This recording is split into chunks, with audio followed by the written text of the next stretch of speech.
My name is Kyle Kingsbury, and I'm a database tester. Hey Kyle, I'm Peter Alvaro and I'm a database. Oh, it's great to meet you. What kind of database are you? Well, I store lists mostly, lists of numbers that are initialized to the empty list. What could I do with those lists? Well, you can read them, of course, and you're also permitted to append a unique value, a unique number, to the end of any of them. Could I do that transactionally? You bet you can. I am a serializable, ACID compliant, strongly consistent database, all of which means to you that it will appear that your transactions were executed in some total order. Okay, well, could you maybe append 1 to key X for me? Append 1 to X. You have got it. Would you like to issue any other transactions? Yeah, append 2 to X and 2 to Y. Okay, let's see. Append 2 to X and what was the other thing? 2 to Y. 2 to Y. Yeah, you got it. Any other transactions? Sure, could you tell me what X and Y are? Yeah, X is, let's see, the list consisting of the number 2 followed by the number 1, and Y is the empty list. Okay, so the fact that you gave me X2, 1 tells me the append of 1 happened after the append of 2. Yeah, that's absolutely right. That's what I have in my notes. Okay, and since I read a value that ended in 1, I must have observed the value written by append x1. Well, if you say so. But at the same time, if y is the empty list, then that read transaction must have executed before appending 2 to key y. It looks as though you have caught me in a bit of a lie. Aha! So this is an example of a G single cycle. It has a single read-write anti-dependency edge. And that means you're not going to be snapshot isolated. Yeah, so I guess it was a complete lie about being serializable, huh? Yeah. My question for you is how could you determine what isolation level I was actually running at just by looking at a handful of transactions? Well, here's the trick. What we're doing is building databases. All of us are engaged in this massive construction project, but the databases that we build aren't always maybe doing what we think. In addition to proofs and formal methods, it would be nice if we could test a database by submitting transactions to it, recording the results of those transactions, and then asking, is this history of transactions serializable? Interesting. And I can't help wondering, would it be possible to offload some of this work to a solver? And what I mean by that is, what if you encoded the values observed from running these transactions into a SAT formula, and then ask the question, is there a total ordering of these transactions that's consistent with those observations? That way, if the answer were no, you would know that your history wasn't serializable. Oh, that's a great idea. We actually tried this, but it has a few drawbacks. One is that it's exponential in time, so it tends to blow up after a few hundred transactions. And the other problem is that when it says unsatisfiable, it tells us nothing about what part of the history could have been involved in that problem. Oh, right. That's no help at all because figuring out that a history wasn't serializable is just the tip of the iceberg. The immediate next step is to go fix it. And to do so, you want something like a concrete witness to the anomaly, ideally like a minimal one, which makes me think about a formalism in the DB community for safety properties that is due to Atul Adya. In this formalism, we express anomalies mostly as cycles in a dependency graph among transactions. And we're going to write an edge from T1 to T2 if T2 has to have been scheduled after T1 in any history. Now, why would that be? Well, it might be because T2 read something that T1 wrote, right? There's a data dependency. Or it might be because T2 overwrote something that T1 had written immediately prior, or because T2 overwrote something that T1 read. Once we've identified these three kinds of ordering dependencies among transactions, we can just sort of draw a graph. And if we ever detect a cycle in the graph, we know there's no way to make that history serial. Now, if you could build a checker based on this formalism, it would be ideal, right? It would be fast because finding cycles in graphs is cheap. And more importantly, it would be actionable because this graph succinctly describes exactly what transactions conflicted and how they conflicted, that's the holy grail, right?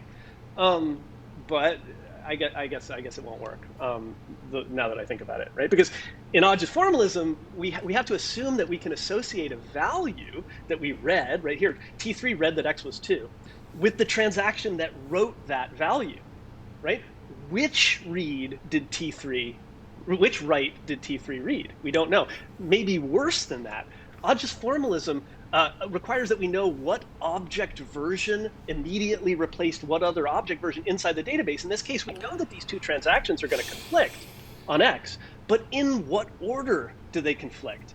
It would appear that we'd have to look inside the database's soul to answer a question like that. So what could we do? Well, here's the trick. We reframe the question not in terms of reads and writes of values in a register, but in terms of operations on lists of values. And we choose our append operations on those lists to be unique. If we constrain ourselves to these types of histories, which we can because we're the ones generating the transactions, right, then we get two important properties. One of them is what I'll call recoverability. If I ever read a list that ends in the number 2, I know it must have come from the only transaction which appended a 2 to that key. This allows us to associate a read, a value that we read outside the database, with a committed version inside. Exactly. That gives us write-read dependencies. And in addition, we get a property I'll call traceability. If I ever see a list, say 3-2, I know that list must have been 3 beforehand. And before that, it must have been the empty list, because all we do is append. So this lets us infer a prefix of that version order that was formerly hidden anytime we do a read. And this allows us to reason about a version order that we can't see. Yeah, that gives us those read-write and write-write dependencies. So what we're doing here is we're building a subgraph of any object graph that must exist in the database if one were possible. The database might not know if a graph exists, it might not have done this internally, but imagining that there were one, just by looking at the transactions, we can infer edges that must have been present in it. And if we find a cycle in that inferred graph, then it must also exist in the actual database itself. Wow. In addition to that, we can find all kinds of non-cyclic anomalies, like intermediate reads or internal consistency violations. And we can also augment the graph with real-time and session orders to test properties like strict isolation or strong session snapshot isolation. In the couple minutes that we have left, I'm sure the audience has some burning questions. So let me just go ahead and ask them on their behalf. The first question is, does it actually deliver on being fast? Yeah, whereas our previous experiments with verifying serializability via solvers were exponential in time, if we use Elle, we're able to solve things in linear time, and more importantly, it's insensitive to concurrency, which is really important because when you test a real database, transactions are going to crash often and concurrency rises. Now we can test hundreds of thousands of transactions in a matter of minutes. Arguably more important than bare performance is this issue of actionability. Does the output of Elle actually help developers debug anomalies? Yeah, you run this small workload, which Elle mostly generates for you, and Elle spits out these graphs automatically and textual explanations that help tell you exactly what keys were involved, when those transactions occurred, and how they were related in a way that developers can understand and map to their own logs to debug them. Most important of all, when it comes to impact, does it work? And by that I mean, does Elle actually find real bugs in real databases given the limited set of operations that it confines itself to? You'd be surprised, but this is applicable to all kinds of databases. SQL databases like Postgres, TIDB, and Yugabyte, we can encode lists using strings with concat.